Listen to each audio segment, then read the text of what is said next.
Hey guys, and welcome back to the channel How to Guide. In this tutorial, we're gonna look at how to add series or movies to your list. Now let's begin.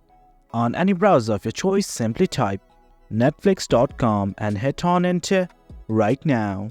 Now this is the official homepage of Netflix.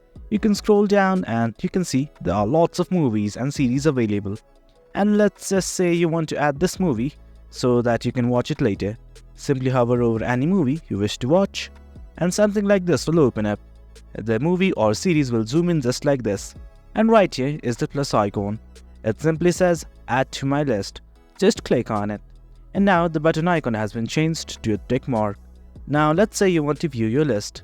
In the navbar right here you can see something like my list. Simply click on it and you can view all the series and movies that you have added to your list.